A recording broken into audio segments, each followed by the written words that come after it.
It's been a bit since we gave an update on what's going on in Iran, and thankfully, just this week, actually, the Washington Post has done an analysis of some of what is allowed to get out of the country in terms of social media activity, videos, and those sorts of things. They've looked at more than 100 videos and photographs, and we want to talk to you about the current state of the protests. I also want to give you an update on some of the violence that's being handed down by the regime, both in the streets and in the form of just absolutely barbaric death penalties. So we're going to be talking about all of that and getting Maz's perspective. First, though, if you are curious about how much these protests are still going on, they have a little bit of a timeline. And it looks like, although there are still large-scale protests, it looks like generally in some of the regions, it's become sort of a thing that happens on Fridays. They are still happening in some areas.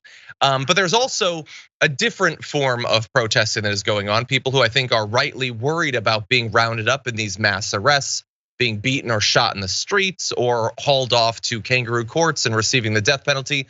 Some are engaging in what's being called a quieter form of rebellion.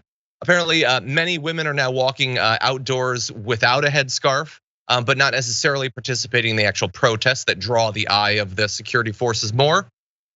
And others are saying that one of the reasons that the protests have become a little bit less common is not only because of the wide scale violence, but also the economic troubles that are going on in the country. With some saying that people are stressed about how to feed their children. They don't have time to think about protests. Obviously, this is going to depend on the individual, depend on the group and the area and all of that. It is still going on, and we're going to get into some of what's been happening in terms of the violence from the regime. But Maz, I'm curious, what you've been seeing, what you've been hearing from inside of the country in terms of that movement. You're absolutely right. It seems like they arrested. The numbers vary because we just don't have any reliable sources coming out of the Islamic Republic. But they've arrested at least 15,000 political prisoners from the protests. That's the estimates that are coming out. I think even more than that. And as we've seen, they've executed a few, and they plan to continue to try them. A lot of these trials, all the trials have been basically sham trials, because here's the way I describe it to anybody who is sane. Even if somebody had committed an act of violence, like let's say murder, and you lived in a place where execution was one of the penalties that you could give them, that trial would take time. You need to prove that act was committed. You need to go down a path and get to that execution. But in Iran, it's been, the protests were in September. They've already executed several people in these sham trials that occur. It's like an overnight situation. It goes quickly. They say that you did. They have this term where they say you committed an act against God on earth, which is I think it's called moharebe or something. And it's just ridiculous. It really is. From an external perspective, it's ridiculous. It's also oppressive, and it's inhumane. And in the end, as somebody who's observing this, to the Islamic regime, there's a dead end here. You're not going to win any hearts and minds this way, and you're definitely not going to appease your people. And I think the Iranian people are at a point they don't want to be appeased. They want a new regime. They want freedom. They want democracy.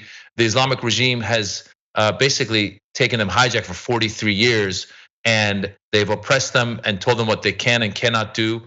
There's a lot of young people in Iran. They want their freedoms, and the Islamic regime is not hearing them. So I really do hope that this is headed towards a regime change that will bring freedom to the people of Iran.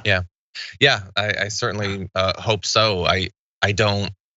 Obviously, this is as far from our experience as possible. The idea of wanting to rule over a country in this way and just beat the population into submission. And well, I'm sorry to interrupt.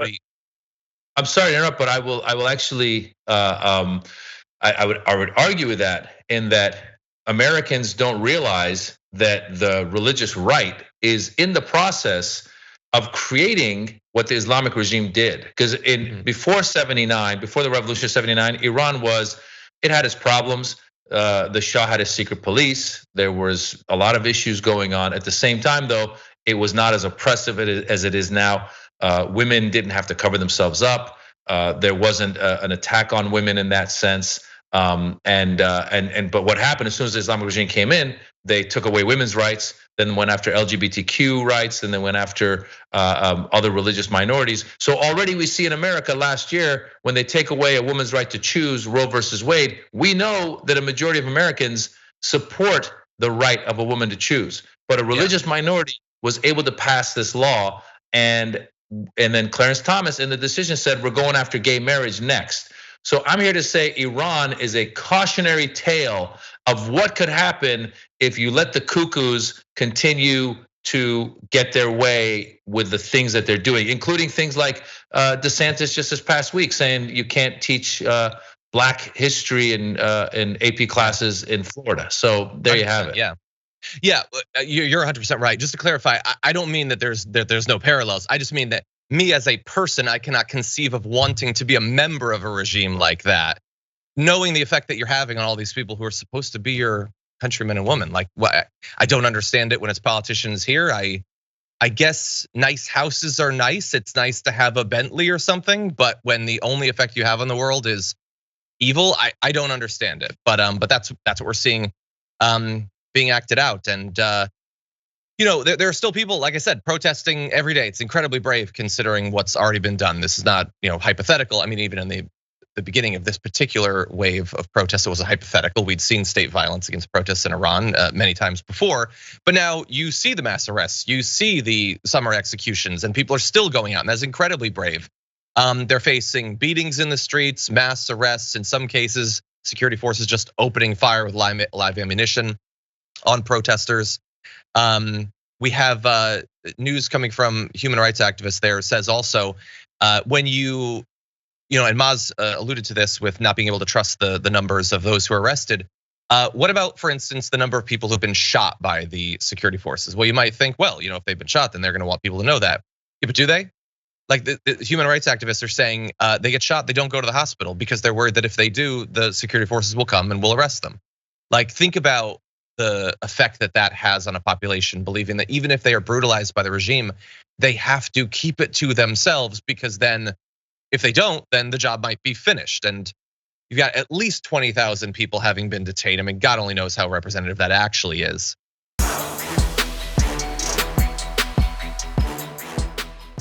For more political news breakdowns, interviews, stories of activism, and me trying my hardest to care about the occasional big celebrity news story, subscribe to our YouTube channel at youtube.com/thedamagereport. And you can ring the bell wherever it is so you don't miss anything.